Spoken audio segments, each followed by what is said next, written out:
A história de Jacques Cousteau. O francês Jacques Cousteau entrou para a história como o inventor do aqualung, o primeiro equipamento de mergulho autônomo, uma espécie de pai do scuba, que temos hoje em dia. Cousteau, no entanto, foi muito mais do que um inventor. Foi também mergulhador, oceanógrafo, ativista ambiental e documentarista.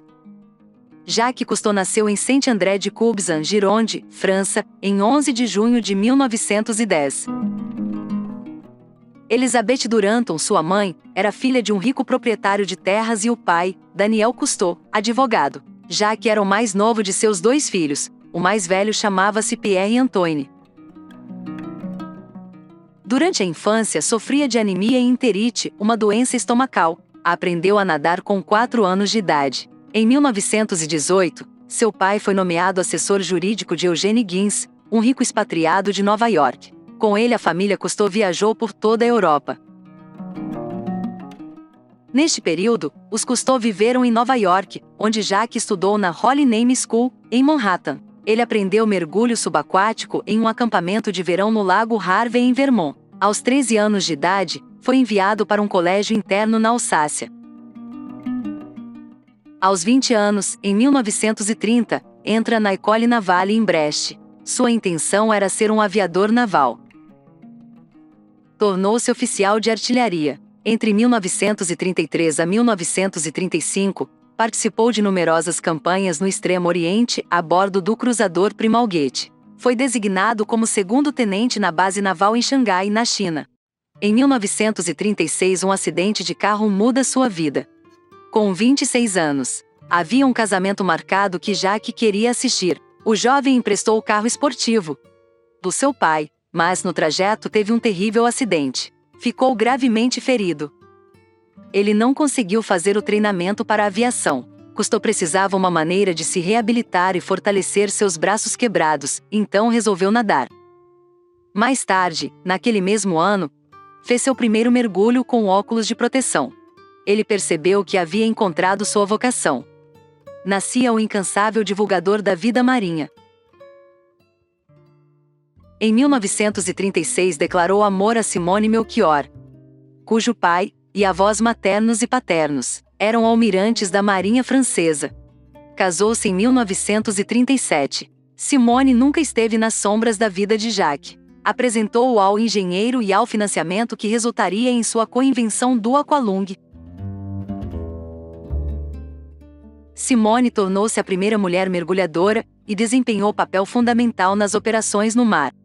Atuava como mãe, barbeira, enfermeira e psiquiatra para a tripulação masculina por 40 anos. Era conhecida como a Bergère, a pastora. Os filhos. Jean-Michel nasceu em 6 de maio de 1938, e Philippe Pierre em 30 de dezembro de 1940. Ambos nasceram na mesa da cozinha da família. Sobre a mãe, disse Jean-Michel: Ela era a verdadeira capitã do Calypso e passo me tempo no Calypso, do que, me pé, me irmão e junto.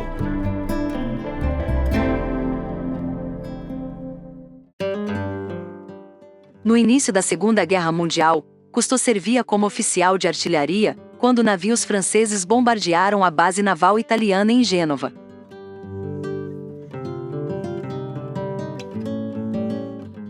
Depois que a França se rendeu em 1940, a parte sul do país viveu sob o regime de Vichy, que cooperou com os nazistas, causando mais desespero para Cousteau. Foi recrutado para o serviço de inteligência. Trabalhou em operações da resistência contra os serviços de inteligência da Itália. Cousteau foi premiado com a Cruz Militar. Durante a Segunda Guerra manteve distância do irmão Pierre Antoine, escritor antissemita, autor de textos para o jornal colaboracionista Jesus Partout. Eu estou em todos os lugares. Em 46, Pierre Antoine foi sentenciado à morte. Mais tarde a pena foi comutada para prisão perpétua. Pierre Antoine foi libertado em 1954. Em 1948, entre missões de retirada de minas, exploração submarina e testes tecnológicos e fisiológicos, Empreendeu uma primeira campanha no Mediterrâneo a bordo da chalupa L. Monnier, com Felipe Tailliez, Frederic Dumas, Jean Alinat e o escritor Marcel Inchac. Um ano depois participou do resgate do batiscafo do professor Jacques Piccard, o FNRS-2. Graças a este resgate, a Marinha Francesa conseguiu reutilizar a esfera do batiscafo para construir seu próprio equipamento, o FNRS-3. Cousteau deixou a Marinha Francesa. 1950, o Calypso entra na vida de Jacques Cousteau.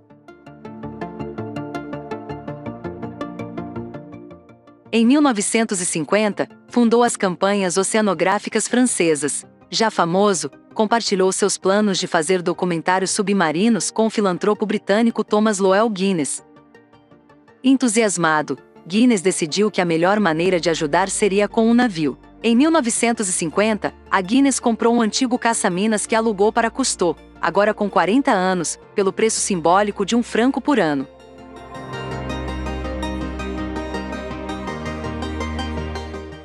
Cousteau adaptou o Calypso como laboratório móvel para pesquisa de campo, e como seu principal veículo para mergulho e filmagem. Embora tivesse um navio sem custo, Cousteau precisava equipá-lo e tripulá-lo. Isso era terrivelmente caro. Cousteau pediu subsídios ao governo e implorou aos fabricantes por equipamentos gratuitos. Simone, sua mulher, vendeu joias de família para ajudar a comprar o combustível da primeira viagem. Para arrecadar mais dinheiro, ele e Frederic Dumas lançaram primeiro livro. Com a publicação de seu primeiro livro em 1953, The Silent World, previu corretamente a habilidade de localização dos cetáceos. Ele informou que sua embarcação de pesquisa, a L. Monnier, estava a caminho do Estreito de Gibraltar quando notou um grupo de botos, seguindo-os. Cousteau mudou de rumo alguns graus acima do curso ideal, no centro do estreito. Os animais o seguiram por alguns minutos, depois mudaram para o meio do canal novamente. Era evidente que eles sabiam onde estava o curso correto, mesmo que os humanos não soubessem. Cousteau concluiu que os cetáceos tinham algo parecido com sonar, característica relativamente nova, dos submarinos. O livro foi sucesso instantâneo e continua a vender. Até hoje foram mais de 5 milhões de cópias. Em 1954, Cousteau realizou um levantamento das águas de Abu Dhabi em nome da British Petroleum. Entre os que o acompanharam estava Louis Malle, que fez um filme em preto e branco da expedição para a empresa. Cousteau ganhou a Palma de Ouro no Festival de Cinema de Cannes em 1956, por The Silent World, coproduzido com Malle. As primeiras viagens com o Calypso. Em 1955, o Calypso empreendeu uma jornada de 13.800 quilômetros. Durante esta expedição, Cousteau filmou a versão cinematográfica de seu livro, The Silent World, que rendeu prêmios e elogios. Em 1956, retirou-se oficialmente da Marinha Francesa com o posto de capitão. Em 1957, foi nomeado diretor do Oceanographic Institute and Museum de Mônaco. No mesmo ano, através do Conchel Saturation Program, demonstrou que a habitação subaquática era possível. O filme World Without Sun foi baseado neste projeto.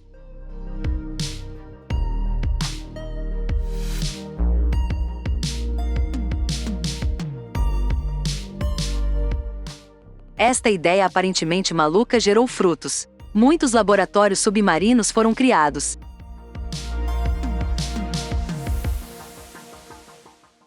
Hoje resta apenas um ainda em atividade, o Aquarius Reef Base, no litoral da Flórida. Em 1956, Cousteau lançou seu primeiro documentário em cores, chamado, como seu livro anterior, The Silent World. Este filme mudou para sempre a ideia das pessoas sobre os oceanos e a vida que contém. 1957, o primeiro Oscar de Jacques Cousteau. Hoje, a maioria de nós já viu muitas cenas submarinas, mas até que Cousteau lançasse o filme, apenas um pequeno número de pessoas tinha ideia de como era o mundo submarino. Ele ganhou o Academy Award de melhor documentário também em 1957. Um programa de TV de 1 hora de duração, O Mundo de Jacques-Yves Cousteau, foi transmitido em 1966 e recebeu imensa aclamação.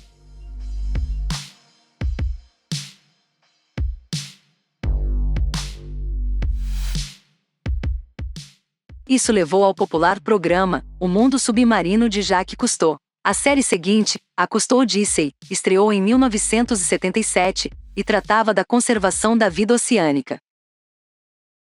Em 1960, ano do seu 50º aniversário, o documentário The Golden Fish ganhou o Oscar de melhor curta-metragem. No mesmo ano foi destaque na capa da revista Time. Em sua entrevista, Cousteau previu que um dia as pessoas teriam brânquias cirurgicamente adicionadas para que pudessem viver debaixo d'água. Em 1961, John F. Kennedy concedeu-lhe a Medalha de Ouro da National Geographic Society. Em outubro de 1960, uma grande quantidade de rejeitos radioativos seriam descartados no Mediterrâneo pelo Comissariado de Energia Atômica.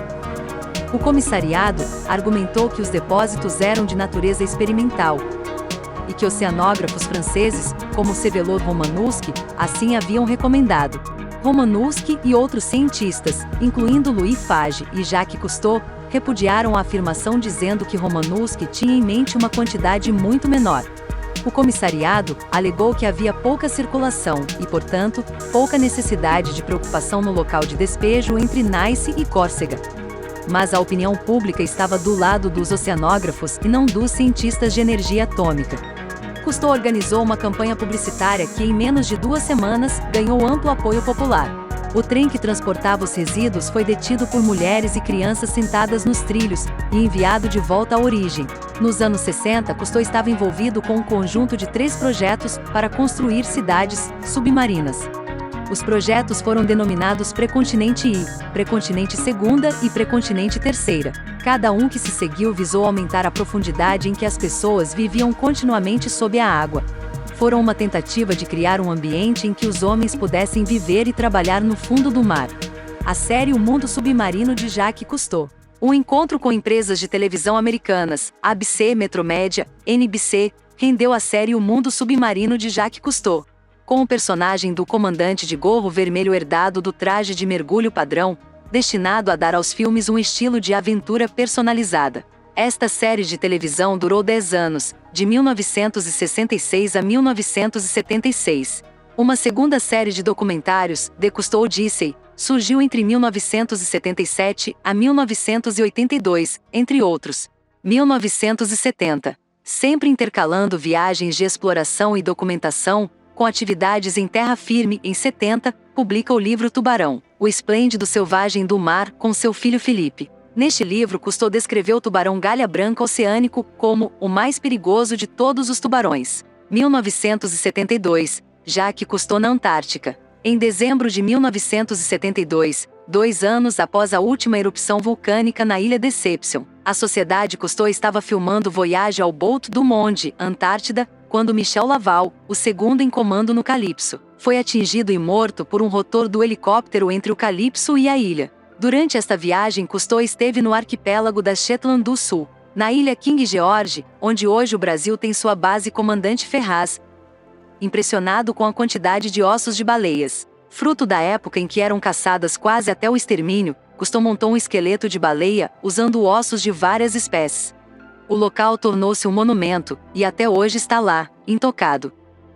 Em 1973, junto com seus 2 filhos e Frederick Iman, criou a Cousteau Society for the Protection of Ocean Life. Iman foi seu primeiro presidente. Hoje a sociedade tem quase 500 mil de membros. Em 1977, juntamente com Peter Scott, recebeu o Prêmio da ONU para o Meio Ambiente Internacional. Há 50 anos Cousteau alertava para a situação já caótica dos oceanos. E não foi apenas na Europa que ele fez o alerta. A vida submarina decresceu em cerca de 40% nos últimos 50 anos. Mais de 1000 espécies foram extintas, e a destruição aumenta de ano para ano. Como consequência da contaminação das águas, os recifes de coral estão diminuindo, espécies inteiras da fauna aquática estão em vias de extinção, e milhares de peixes morrem anualmente pela ingestão de substâncias ou objetos lançados ao mar. Não adiantou muito, e já naquela época, Cousteau alertava não somente para a poluição, mas para a pesca predadora que continua firme e forte. A poluição é geral. Os homens não se dão conta de que as substâncias poluidoras vão parar no mar. E os elementos nocivos que os homens não levam ao mar, são carregados pelas chuvas. A pesca em excesso ou não planejada também é uma forma de destruição. Os oceanos estão sendo dizimados. Cousteau dizia naquela época, o que Sylvia Yardley diz hoje: os oceanos estão moribundos, por culpa dos homens, e a espécie humana não pode sobreviver sem os oceanos. Sylvia não se cansa de repetir que sem o azul não haveria o verde, mas parte que nossa teimosia insiste em ignorá-los. Até quando? Em 28 de junho de 1979, enquanto Calypso fazia uma expedição em Portugal, seu segundo filho, Felipe, sucessor preferido com quem coproduziu todos os seus filmes desde 1969, morreu em um acidente de avião quando sobrevoava o rio Tejo. Cousteau ficou profundamente abalado. A partir de então chamou o mais velho, o arquiteto Jean-Michel, para seu lado. A colaboração durou 14 anos. Anos 80. Foi uma das mais importantes. Em seu início ele explorou a Amazônia. Na época a região não era conhecida como hoje, o que levou a surpresas entre o público especialista. Ficou por aqui 1 ano e meio encantado com a biodiversidade. Segundo ele, essa pode ser considerada sua principal aventura em vida. Durante as viagens usou outros veículos como caminhões e tratores, além de helicópteros que levavam e traziam equipamentos para diferentes pontos da Amazônia. A viagem rendeu novos livros e documentários. Em 1985, em seu 75º aniversário, Ronald Reagan prestou-lhe homenagem ao conceder a mais alta honraria civil dos Estados Unidos, a Medalha Presidencial da Liberdade. Naquele ano, Cousteau convidou o líder de Cuba, Fidel Castro, para jantar a bordo do Calypso, quando procurou persuadi-lo a libertar 80 presos políticos. Em novembro de 1988, foi eleito para a Académie Française. 90, a última década. Simone morreu de câncer em 1990. Em junho deste ano, o compositor Jean-Michel Jarre homenageou o comandante batizando seu novo álbum Waiting for Cousteau. Ele também compôs a música para o documentário Palau, O Último Refúgio. Em 1991, Cousteau, que na época estava com 80 anos, casou-se com Francine Tripler. Eles já tinham uma filha, Diane, e um filho, Pierre Yves, nascidos no início dos anos 80, enquanto Cousteau ainda era casado com Simone. Francine Cousteau atualmente continua o trabalho do marido como chefe da Fundação Cousteau e da Cousteau Society. A partir desse ponto, as relações entre Jacques Yves e seu filho mais velho se agravaram.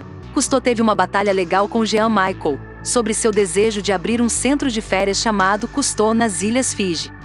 Polêmico até o final da vida, já que Cousteau defendeu o controle populacional. Em novembro de 1991, Jacques Cousteau deu uma entrevista ao Unesco Courrier, na qual afirmou ser a favor do controle populacional humano e diminuição da população. O que devemos fazer para eliminar o sofrimento e a doença? A ideia de viver muito é maravilhosa, mas talvez não seja benéfica a longo prazo. Se tentarmos implementá-la, poderemos colocar em risco o futuro da nossa espécie. É terrível ter que dizer isso, mas a população mundial deveria ser estabilizada. Para isso precisaríamos eliminar 350 mil pessoas por dia. Contemplar isso é tão horrível que nem deveríamos dizê-lo. Mas a situação em que estamos envolvidos é lamentável.